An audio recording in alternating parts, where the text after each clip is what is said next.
Okay, welcome to part 6 of your ecology notes. Today we will be talking about biospheres.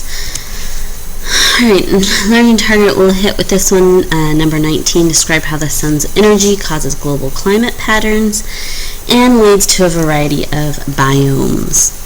So, climate, first of all, what is your climate? Well, we've got our weather, daily conditions.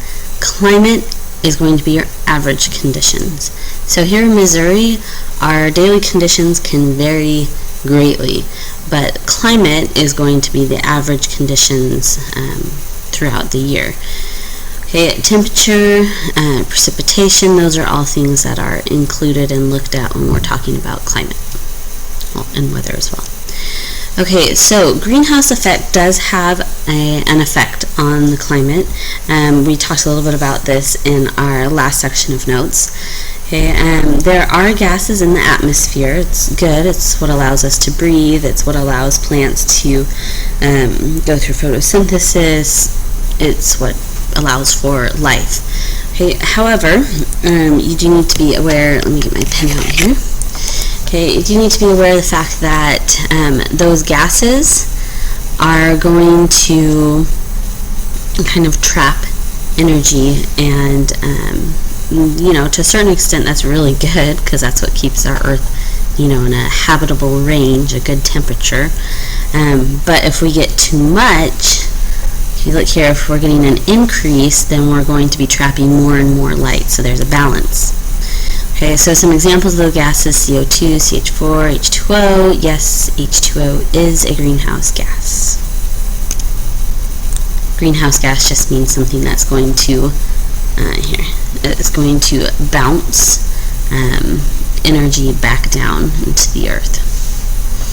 Okay, note here that our atmosphere is also really important for bouncing light off the Earth. We don't get all of the radiation or all of the sunlight that comes from the sun, which is a good thing, because the atmosphere will bounce a portion of it off, and it just depends on where you're at. If you're at an area where the sunlight comes in at a low angle, it's going to bounce more of that sunlight off of the atmosphere, so less sunlight is going to make it into those areas. Okay, which is why they're colder. You take a look, polar zones, so that's North Pole, South Pole. They're going to get low angle of light, so less energy is going to be absorbed. Our temperate zones, we live in a temperate zone, okay? These are going to be our changing, the angle of the sun is going to change, which is what causes the seasons. Okay, the seasons are caused by the change of the angle of the sunlight, because the Earth is tilted, okay, and its axis rotates, it circles. Okay, that's a good thing. So it gives us our seasons.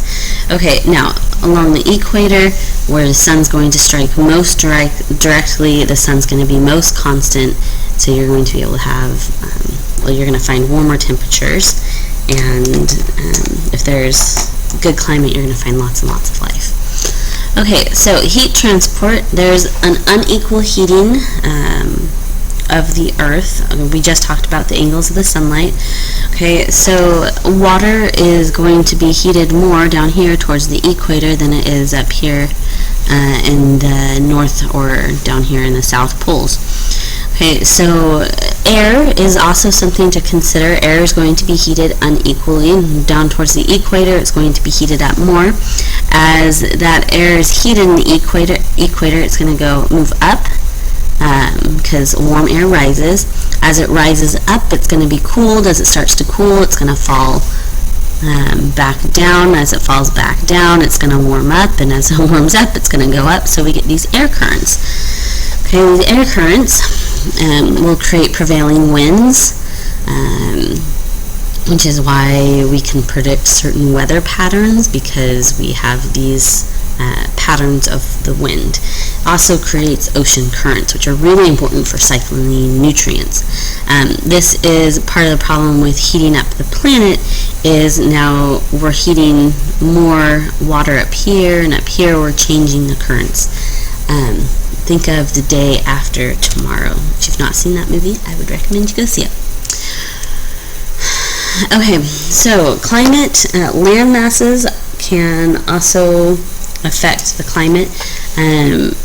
We just talked about those wind currents. Okay, so wind is going to flow along here, and then it's going to hit this mountain, and it's going to be forced up, and as it's forced up, it's going to cool. As it cools, it's going to drop a lot of rain, which is why if you ever have an area that has mountains and on one side they have the ocean, the space in between the ocean and the mountain is going to be green, and then on the other side of the mountain it's going to be a lot drier. Maybe not a desert, but it is going to be a lot drier than on the side of the mountain that gets all of this rain from the clouds and lightning. Okay, mountains, deserts, etc. I already just explained that. Okay, so more interactions. We need to talk about the difference between intra-specific and inter-specific competition. Intra-specific, this is competition that occurs between members of the same species. Okay, so same species, same has an A, intra has an A. That's how I always remembered it. If you've got another way to remember it, great, remember it. Okay, inter-specific, this is going to be competition between members of different species. Intra-specific competition is going to be very intense. So these guys here are competing for mates, okay, the rights to reproduce. It's going to be very intense. Whereas you're not going to see a deer attack a cow. However, the cow and the deer are both competing for the food that they're eating. So inter-specific, that's going to be less intense. Okay, so biomes, we've got biomes are a complex of ecosystems. It is characterized by soil and climate, and it's generally named for plants. Okay, we have microclimates. These are small local variations in the climate. Okay, so they're like a little pocket inside those biomes. Alright, first biome we talk about tropical rainforest. Climate is going to be hot and wet all year. Remember, climate, we're talking about the average over the area. Okay, so next, the poor soil. This is part of why it's such a big problem that we're having a lot of deforestation. A lot of deforestation is occurring in tropical rainforests as those trees are cut down. That land, since the soil is poor, it's not able to be used for farming, and because of that, because it's been completely cleared, and tropical rainforest, lots of life, lots of plant life, using up those nutrients in the soil. And since it's cleared, it's very difficult to get anything to grow, to farm in that area. And then you have problems with erosion and mudslides, and it's just a big mess. Okay, plants that are in tropical rainforests, we have evergreen trees, vines, ferns, wildlife, lots of insects, carnivores. Next biome, savannas. Climate is going to be warm, and there are going to be seasonal rain and frequent fires. We talked about this when we talked about successions. Those frequent fires are what are going to help keep the savanna as it is. Okay, lightning is a common start of those fires. Plants, they are going to be perennial grasses, small shrubs. Wildlife, we're going to have grazers. Lots of grazers, like the elephant that's in there. Big cats, think of like your lions, so on and so forth. An example of savanna would be Africa. Okay, now there's lots more biomes. We're not going to go over all of them. You've gone over those lots of times in middle school. What I want you to think about, and I'm not really going to discuss it much here, we'll talk about it more in class. Okay, what I want you to think about is what type of biome do we live in Missouri? Okay, so try to find Missouri on this map. You should know where that is. Okay, what phase of succession would we be in? Okay, would the plant life be in? And what effect are we having on our biome?